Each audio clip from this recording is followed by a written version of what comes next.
Bonjour à tous, bonjour chers frères et sœurs bien-aimés dans le Seigneur Yeshua Mashiach, notre Dieu. Je vous salue dans le nom de notre Seigneur Jésus-Christ. Je suis votre sœur Marie-Josée Ngoran. Je viens partager avec vous encore la parole de notre Seigneur Jésus-Christ. Donc ce matin, le Seigneur m'a mis à cœur de partager avec vous sa parole, comme je le fais de temps en temps sur cette chaîne. Donc voilà, ici il est question de parler du Seigneur Jésus-Christ, de parler du sacrifice de la croix qui nous a sauvés, qui nous a libérés aujourd'hui de ce monde. Et les paroles qui sont sorties de la bouche du Seigneur Jésus-Christ sont ces paroles-là qui nous ont transformés, qui nous ont fait sortir de l'esclavage du péché et qui nous a rendus libres. Et donc, c'est à ce sujet-là que j'aimerais partager avec vous, chers frères et sœurs. Mais avant toute chose, j'aimerais faire une petite prière pour confier ce moment dans la main du Seigneur. Donc, je prie. Père éternel, Yeshua, Papa d'amour, Père, je bénis ton nom ce matin pour ce moment que tu permets de passer dans ta présence. Merci de prendre le contrôle de ce moment, Papa.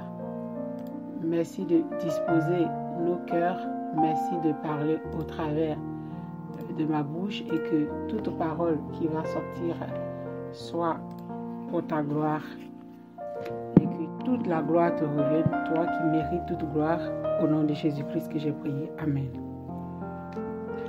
Amen. Alors mes frères et mes sœurs, depuis un moment, j'étais en train de méditer le livre de Matthieu. Comme je disais, les évangiles où le Seigneur lui-même, la vie du Seigneur Jésus-Christ qui doit refléter nos vies aujourd'hui. Donc aujourd'hui, nous allons lire le livre de Matthieu, chapitre 6 à partir du verset 25. Et toutes ces paroles que je vais lire sont des paroles qui sont sorties de la bouche du Seigneur Jésus-Christ. Et ces paroles-là sont très importantes pour nous dans la marche avec le Seigneur parce que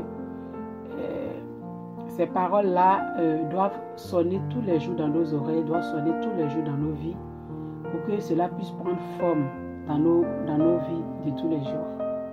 Matthieu 6 à partir du Matthieu chapitre 6 à partir du verset 25. Le Seigneur, ici c'est le Seigneur qui parle. Il dit, c'est pourquoi je vous dis, ne vous inquiétez pas pour votre vie, de ce que vous mangerez, ni pour votre corps, de quoi vous serez vêtus. La vie n'est-elle pas plus que la nourriture et le corps plus que le vêtement? Regardez les oiseaux du ciel, ils ne sèment ni ne moissonnent, et ils n'amassent rien dans les greniers, et votre Père céleste les nourrit. Ne valez-vous pas beaucoup plus qu'eux? Qui de vous, par ses inquiétudes, peut ajouter une coudée à la durée de sa vie? Et pourquoi vous inquiétez-vous au sujet du vêtement? Considérez comme croissent les lys des champs. Ils ne travaillent ni ne filent. Cependant, je vous dis que Salomon même, dans toute sa gloire, n'a pas été vêtu comme l'un d'eux. Si Dieu revêt ainsi l'herbe des champs qui existe aujourd'hui et qui demain sera jetée au four, ne vous vêtira-t-il pas à plus forte raison, gens de peu de foi?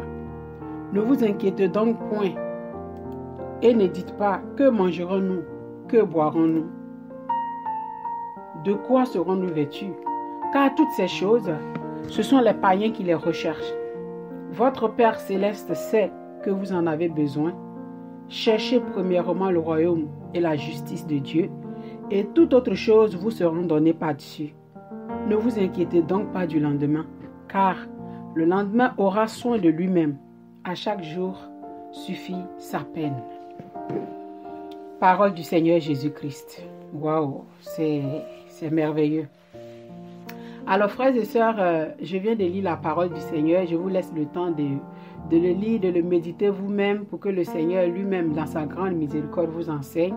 Parce que en fait, quand nous lisons la parole du Seigneur, la parole du Seigneur n'est pas n'importe quelle parole. Et son esprit est derrière sa parole. Son esprit est dans sa parole. C'est pour ça que lorsque nous lisons la parole du Seigneur, lui-même vient nous enseigner, lui-même vient nous faire comprendre ce que nous avons lu. C'est pour cela que je vous dis toujours, frères et sœurs, vous-même, vous devez lire la parole du Seigneur et laisser son esprit vous conduire, laisser son esprit vous enseigner.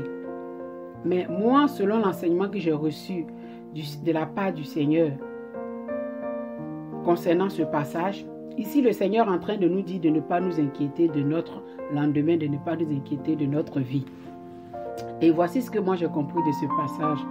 En fait, quand nous naissons de nos parents et que nous entrons dans la vie active, de l'âge de bébé jusqu'à l'adolescence et jusqu'à l'âge adulte, le monde nous transmet ce qu'il a.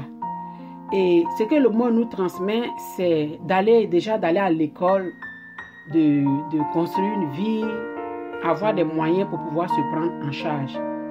Pour devenir à un moment donné aussi un adulte, être indépendant de ses parents et pour pouvoir soi-même construire sa propre vie. Et c'est ce que le monde va nous dire, va essayer de nous transmettre. Et à partir de là, on va faire des études, on va aller à l'école et on sera dans une sorte de concurrence, dans une sorte de bataille à chercher à avoir des bonnes choses qui se trouvent dans ce monde. C'est normal puisque le monde ne pourra nous donner que ce qu'il a, justement. Et donc, dans cette optique-là, dans cette vision-là, on se met à bosser dur, à chercher les choses d'ici-bas. À chercher vraiment les choses d'ici-bas. Et tout le monde passe par là, je vous assure. Et en étant dans cette vision du monde-là, on est comme un peu plongé dans la chose et c'est ça qui devient comme normal. Et comme si on allait vivre éternellement sur la terre et on se préoccupe des choses qui ne sont pas importantes pour nous, enfants du Seigneur. Et c'est par la grâce que le Seigneur Jésus-Christ, dans sa grande miséricorde, vient à nous pour nous ouvrir les yeux, pour nous dire, mais c'est vrai, vous êtes dans le monde, vous avez besoin de manger, de vous nourrir, de construire une vie. Mais en fait, il ne faut pas oublier que vous êtes sortis vous sortez d'un créateur et qu'un jour vous devez retourner vers ce créateur-là. Et que c'est vrai, quand bien même vous êtes dans le monde, comme nous le dit la Bible, nous ne sommes pas de ce monde. Quand bien même vous êtes dans le monde, vous êtes là pour un temps.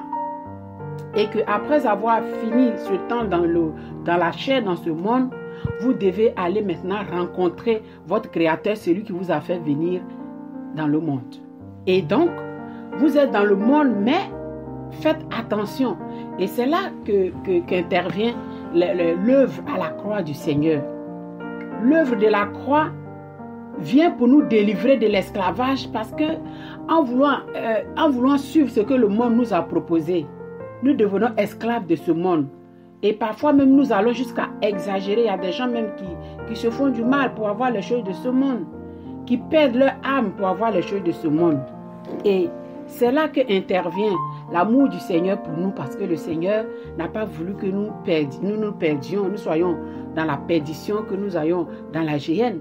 Mais le Seigneur est venu pour nous sauver de l'esclavage du monde et de la mort à venir, pour nous faire entrer dans son admirable lumière.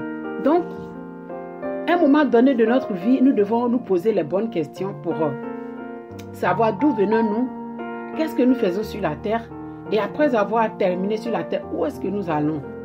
Et c'est à partir de là qu'intervient l'œuvre de la croix, que le sacrifice que le Seigneur a payé à la croix pour nous sauver de la mort, pour nous sauver de la mort à venir, de l'enfer. Et là, ici, le Seigneur nous dit, ne vous inquiétez pas pour votre vie et ni de ce que vous mangerez. Voilà ce que le Seigneur nous dit. Il nous dit de ne pas nous inquiéter de ce que nous allons manger, ni de ce que nous allons nous vertir. Parce que ces choses-là, ce sont les païens qui les cherchent. Mais nous, devenus enfants du Seigneur Jésus-Christ, nous devons savoir que nous sommes de passage sur la terre et que notre destinée, c'est le royaume de Jésus-Christ. Il dit, cherchez premièrement le royaume du Seigneur, cherchez premièrement le royaume de Dieu et sa justice. Et toutes ces choses vous seront données par-dessus. Effectivement, moi, j'ai fait l'expérience. Parce que moi aussi, j'étais dans cette vision du monde, en train de me battre pour avoir une place sous le soleil, avoir une place dans la vie.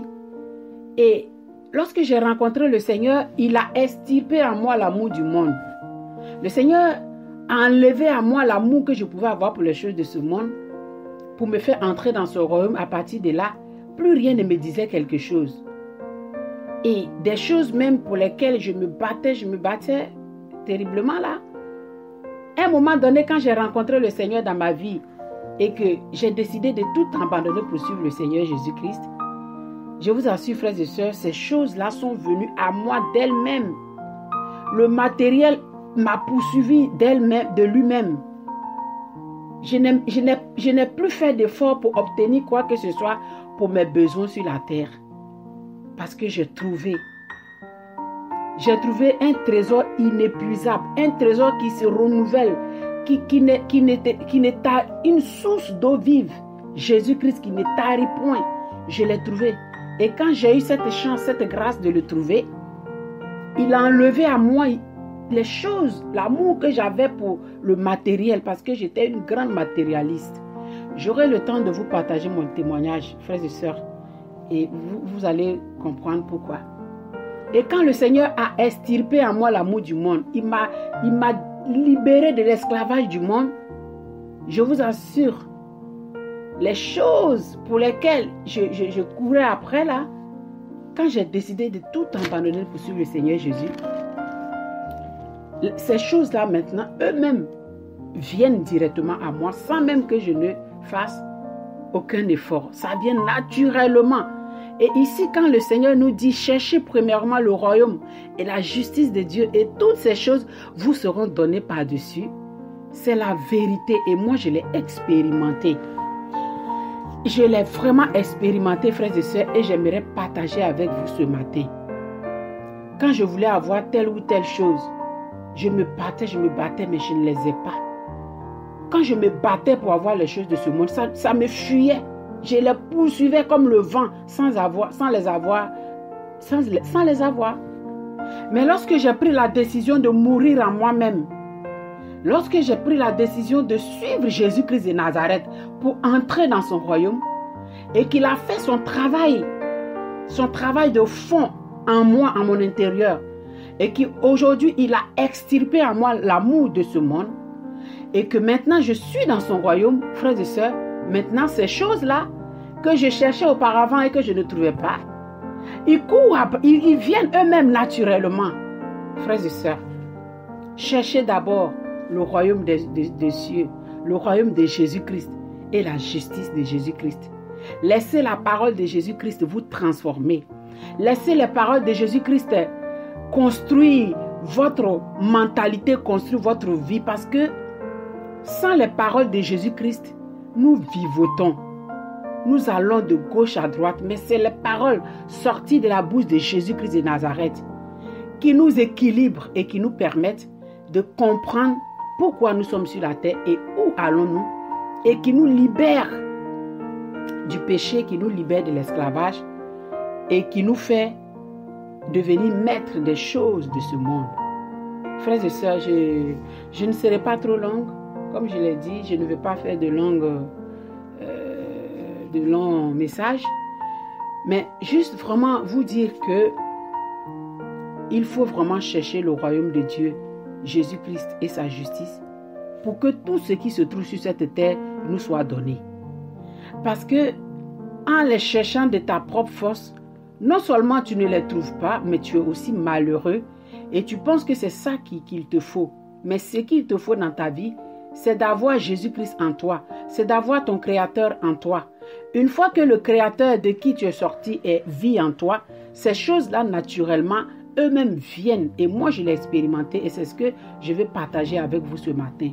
Cherchez premièrement le royaume des cieux et sa justice, le royaume de Dieu et sa justice, et toutes choses vous sera donné par-dessus là, par-dessus. Ça vient naturellement. Et moi, je l'ai expérimenté et c'est dans ça que je vis. Je ne me fatigue plus. Si je dois me fatiguer, c'est de méditer la parole du Seigneur, c'est de faire l'effort d'appliquer la parole de Jésus-Christ. Et quand j'ai un besoin, ça vient tout seul. Ça vient seul. Je vous assure, c'est la vérité. Alors, je vous remercie d'avoir pris le temps de m'écouter jusque-là. Que le Seigneur continue de nous éclairer par sa parole, frères et sœurs. Et je vous dis à très bientôt pour un nouveau partage. Et là, nous avons partagé en Matthieu 6 à partir du verset 25 jusqu'au verset 34. Que le nom du Seigneur soit toujours glorifié et je vous dis à très bientôt. Au revoir.